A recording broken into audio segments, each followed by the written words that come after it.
It's that time. Hello and welcome to Rabona TV. My name is Paco.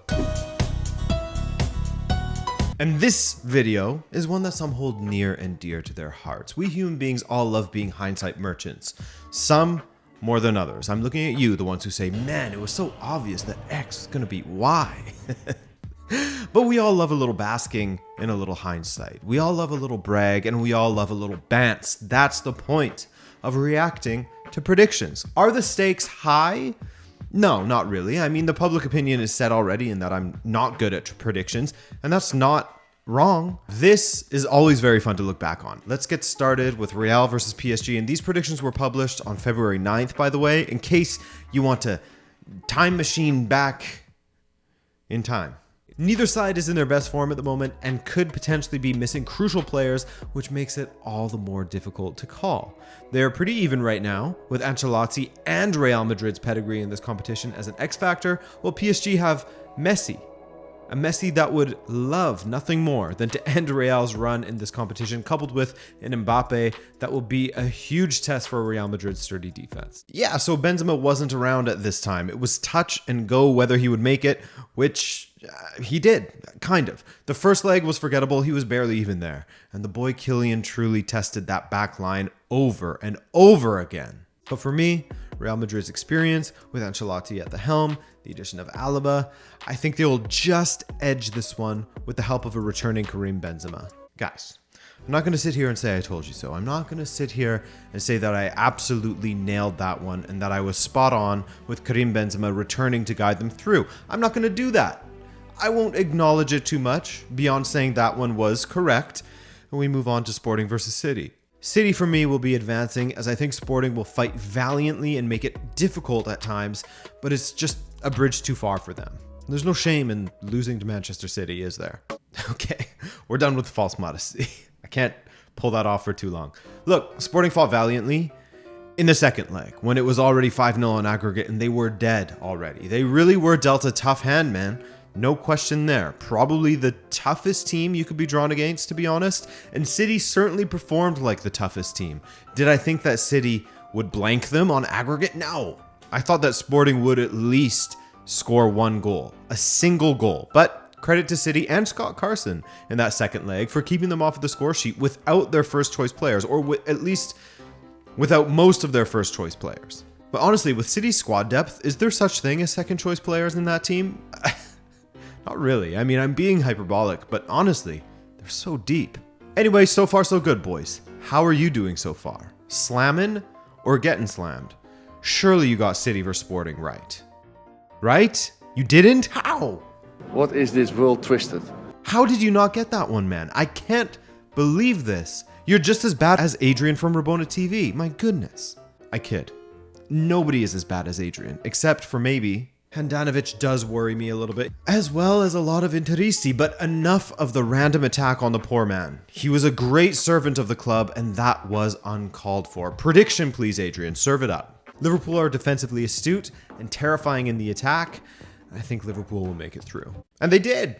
But this was a lot closer than I expected. Look, I had a lot of belief in Inzaghi, as Inzaghi is great at making these adjustments live during the match in order to pull his opponents out of position to cover defensive deficiencies, etc. And they did that for much of the first leg, and even in the second leg they looked decent, but failed to create genuine scoring chances, while Liverpool have shown over and over again that they just need one look and they will hurt you, and that they have a talent for hitting the woodwork. They did that 3 times against Inter in that second leg. The loss of Manuel Neuer, coupled with the uncertainty over when Goretzka and Davies will return, is certainly not great for Bayern. And in that first leg, 1-1, there was signs of things not being great for Bayern until Neuer came back and... But they should absolutely have enough to outscore Salzburg, if anything.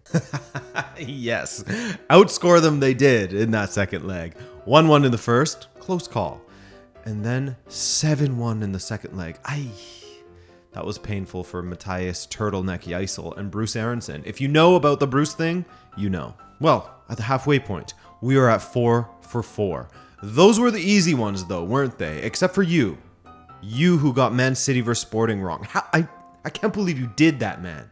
You'll never live that down. When the draw was made, Villarreal and Juventus looked like it would be a great even matchup. And it still likely will be, though Juve had a fantastic winter window, and if the debuts of Zakaria and Vlahovic up against Hellas Verona is anything to go off of, then they already look better. I don't like where this is going. Let's just skip this one, shall we? Chelsea versus Lille. Hey man, I make the rules, and when I don't like where something is going, we out. Because as the great brain, the great philosopher, Andy Nardog Bernard once said, Andy Bernard does not lose contests, he wins them, or he quits them, because they are unfair. And the same goes for who am I anymore? An Allegri ball taking hold. Oh God, Allegri ball is not something you want to take hold. Well, I guess that's unfair, but the recent Allegri ball against Villarreal in particular was horrid in both legs. But domestically, they were unbeaten in 12 matches until that collapse against Emery. In fact, not even just domestically, just in general. I think they will be troubled by Villarreal, but ultimately overcome them. Troubled they were, and troubled I am, as this is the first L of the day. My goodness, was Juve ever terrible in that second half of the second leg, weren't they? The first half was fine, and really did well to keep them out. But once Villarreal got that break, they ran away. Shout out to Emery, who is a European competition wizard at this point. You're a wizard, Unai. Emery, more than just a meme, my friends. More than just a meme, and he deserves our respect. All right, now we can... Chelsea versus Lille. Now we can get to Chelsea versus Lille. Chelsea, on the other hand, have had issues of their own, but mostly when it comes to getting decent performances out of their strikers. Man, Chelsea supporters, remember when your only worries were whether one of your strikers would score a goal or not? How things have changed in a month, but it's all going to be okay. Don't worry. And Havertz is playing incredibly well. How do you see this one going? Adrian, past Adrian. Other Adrian with the blue light as opposed to evil Adrian with the purple. This is Joker Adrian. We got Joker vibes going on with the color scheme. I can't see any other result but Chelsea overcoming Lille. Okay, I like it. Back on track here. Two teams that are absolutely underachieving at this moment. I mean, one of these teams, both of them are underachieving still, but one of them has at least found some form. That being Atletico, of course. I'll probably regret whoever I choose, but I feel that Atleti's potency in the attack, if they can catch them on a good night, could see them pass Man United. But, I mean, who the hell knows? Can I just pick neither?